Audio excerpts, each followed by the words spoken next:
स्वागत है आपका संस्कृति चित्र चैनल पर। ध्यान एक ऐसी अद्भुत अवस्था है जिसे हम जानते हुए भी अक्सर अनदेखा कर देते हैं।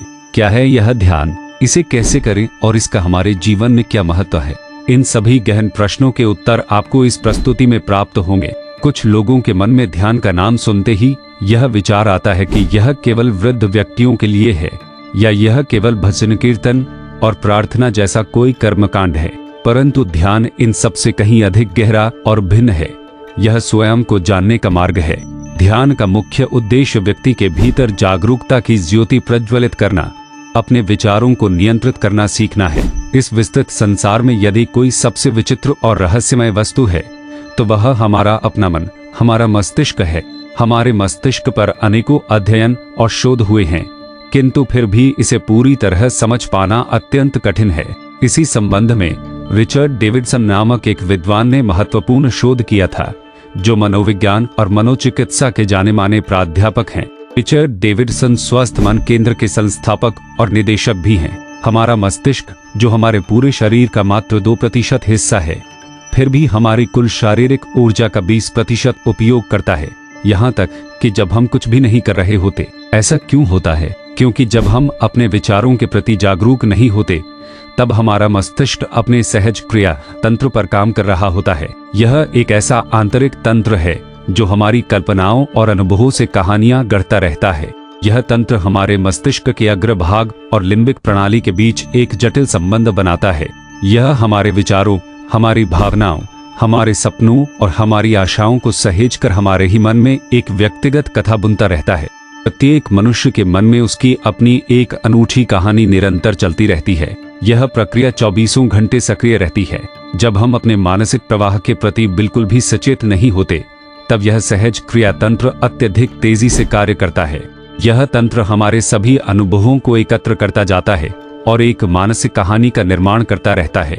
रिचर्ड डेविडसन ने अपने शोध में 2 समूहों के लोगों का अध्ययन किया। एक समूह में वे लोग थे जो महीनों से नियमित ध्यान का अभ्यास कर रहे थे। दूसरे समूह में ऐसे व्यक्ति थे जिनका ध्यान से कोई संबंध नहीं था। डेविडसन ने इन दोनों समूहों के मस्तिष्क का गहन अध्ययन किया और एक अद्भुत सत्य का अनावरण किया। उन्होंने मस्तिष्क की गतिविधियों में आश्चर्यजनक अंतर पाए।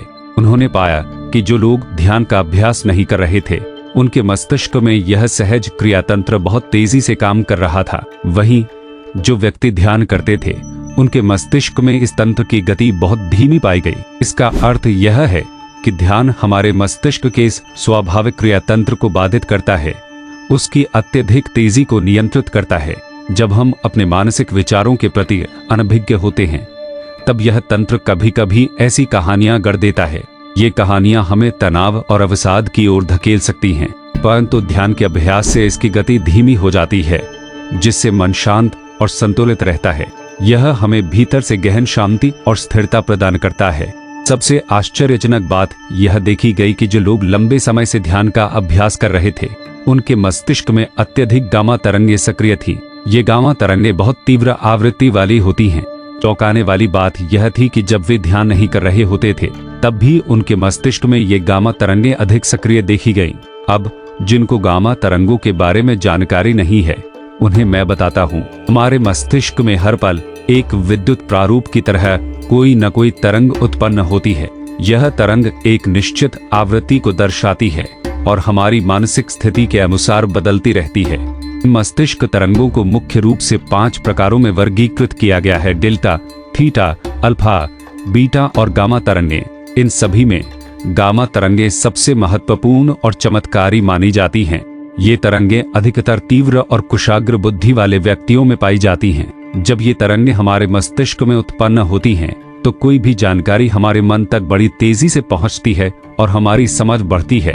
और यही वह अद्भुत तरंग है जो ध्यान के गहन अभ्यास के दौरान उत्पन्न होती है। अब आपको यह तो स्पष्ट हो गया होगा कि ध्यान हमारे मस्तिष्क पर किस प्रकार सकारात्मक और गहरा प्रभाव डालता है। परंतु अब सबसे महत्वपूर्ण प्रश्न यह है कि आखिर हम ध्यान कैसे करें? ध्यान करने का सबसे सही और सरल तरीका कौन सा है? किस समय और कितनी अवधि के लिए हमें ध्यान का अभ्यास करना चाहिए? सर्वप्रथम यह समझना आवश्यक है कि ध्यान कोई बाहरी क्रिया नहीं बल्कि एक आंतरिक अवस्था है। जहाँ क्रियाएं होती हैं वहाँ ध्यान नहीं हो सकता। ध्यान का अर्थ है एक निश्चित समय के लिए अपनी सोचने की शक्ति पर विराम लगाना। अधिकतर लोग एकाग्रता को ही ध्यान मान लेते हैं, किंतु एकाग्रता और ध्यान में अंतर है।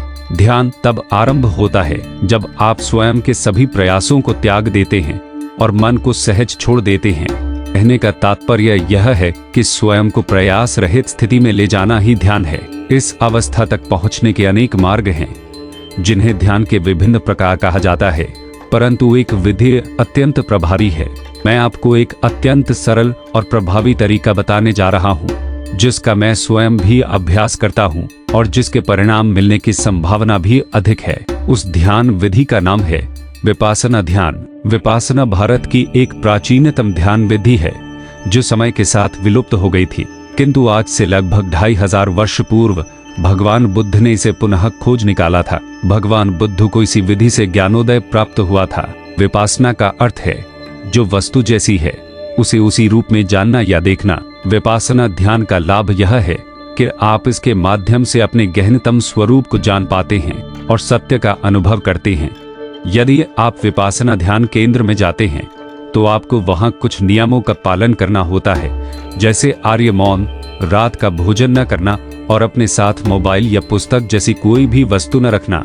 इसके अतिरिक्त आपको पंचशील का पालन करना होता है, जिसमें सत्य, अहिंसा, अस्तेय, ब्रह्मचर्य और किसी भी प्रकार के नशे से दूर रहना शामिल है। इन नियमों का पालन वहां 10 दिनों तक करना होता है।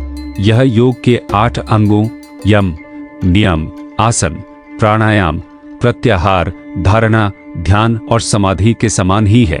यदि आप इसे घर पर करना चाहें तो भी कर सकते हैं। विपासना ध्यान की शुरुआत सांसों पर ध्यान केंद्रित करने से होती है। आप किसी शांत स्थान पर आराम से बैठ जाएं, आंखें बंद करें और अपनी आती जाती सांसों का अवलोकन करना प्रारंभ कर दें। आपको सांसों को बदलना नहीं है, न ही गहरा करना है, बस जैसी हैं वैसे ही स्वाभाविक रूप से महसूस करनी है।